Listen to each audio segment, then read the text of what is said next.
is Greg Pickens, and this is my wife, Noralyn, and welcome to this class on listening.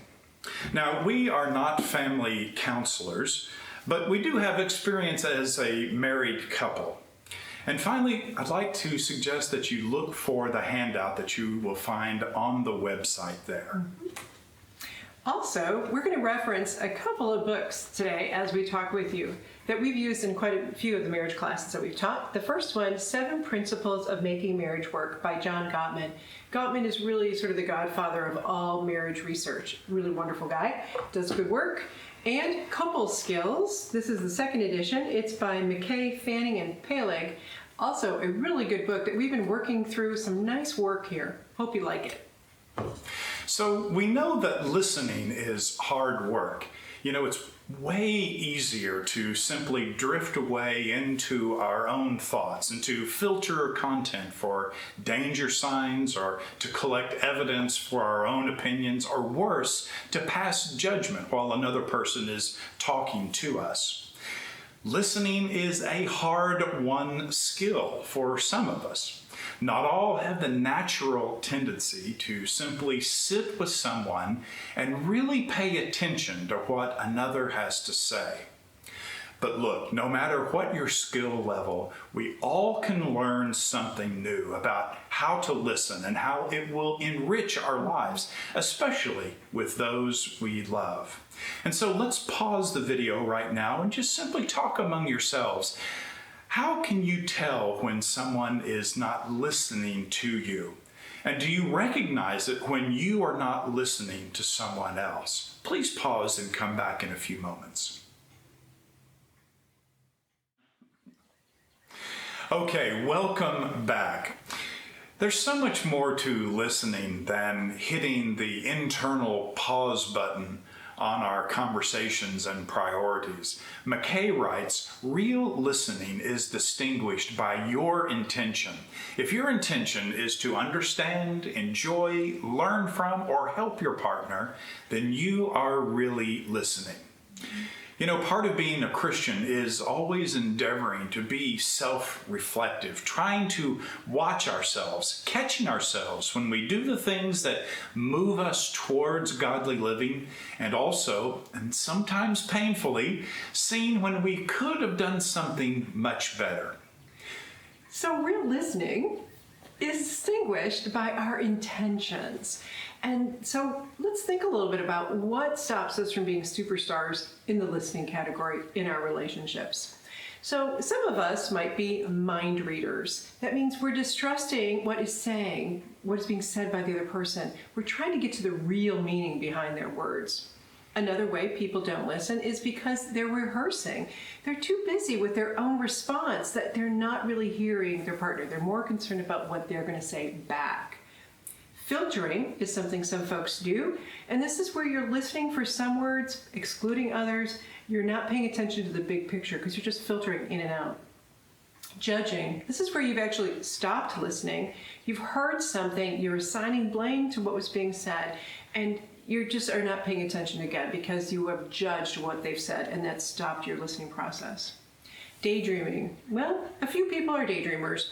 Your attention wanders, you're off somewhere else thinking about whatever, but it's not what your partner is trying to attend to. So daydreaming, it can be a problem for some people. Advising, this is a problem I have. Jumping in with my own advice. I'm not really hearing what my partner might have to say because I'm too busy advising. So that can be a problem in listening. Again, I'm not hearing, I'm just advising.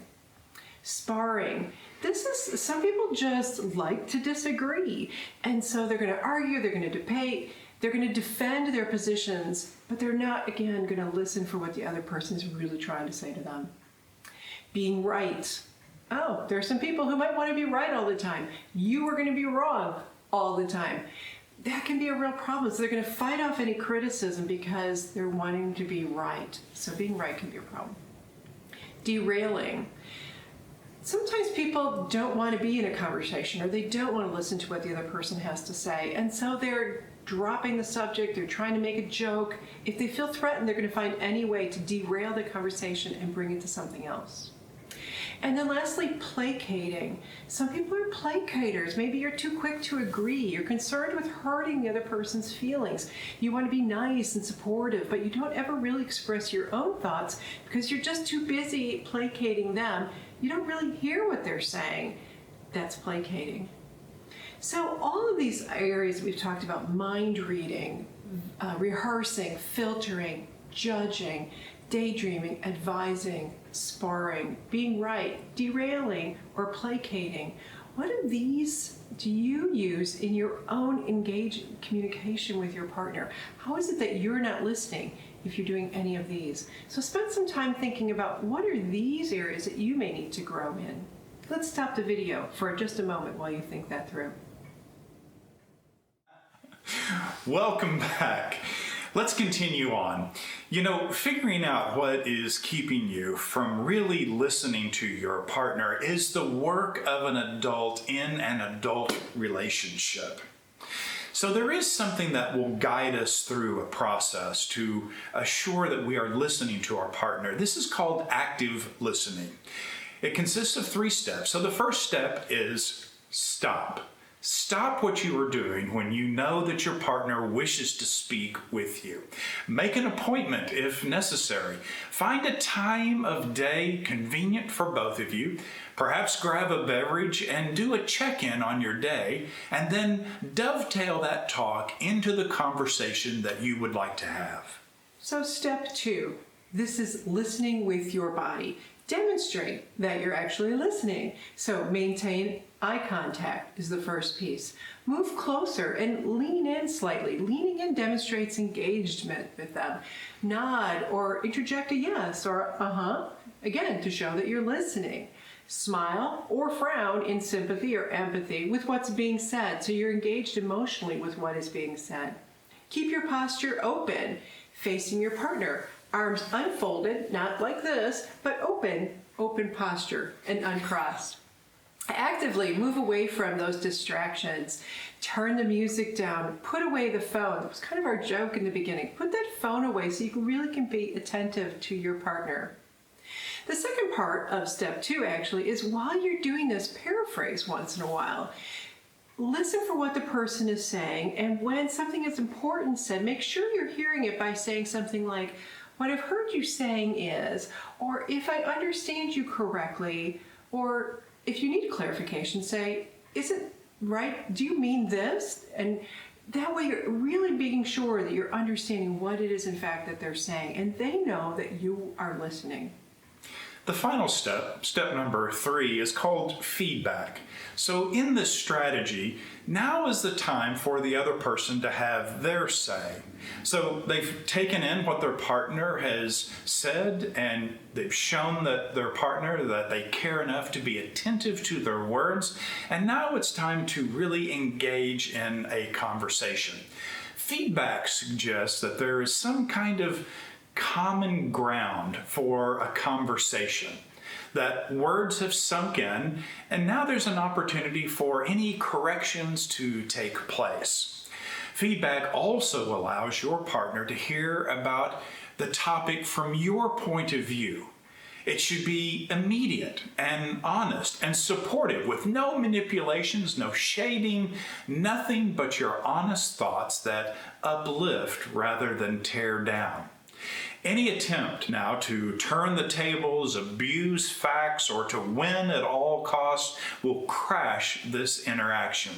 You already have so much time invested in this system. Now's the time to keep everything above board. The goal is for both of you to be heard. However, if you think your partner is in the wrong, say that, but say it gently. Just like that, rather than, "Well, you screwed that up again." Communication is the framework of how we get what we desire in any relationship, personal or work related. And if this seems a bit too much like a calculated plan, know that to teach any skill, it does take some time to break it down into some manageable steps. It won't be long before you are gliding through these steps, barely noticing where one ends and the next begins. And think about why it is that you want to listen. What is it about your relationship that you want to maintain a healthy communication pattern? You want to listen to your partner. Listen as if you are paying attention to the Christ within the one that you love. So these skills can help us reflect on our own listening while we're really trying to engage with the one that you love. So pay attention, think, spend some time reflecting on your own listening skills. Get feedback from your partner, but focus on the Christ in the other so that you can really work on your marriage together. Thank you very much for spending this time with us on listening. Listening is so important in our Christian relationships, again, both personal and those at work. Please be reminded to look on the website and make sure to download the handout. Again, thank you for being with us. God bless you.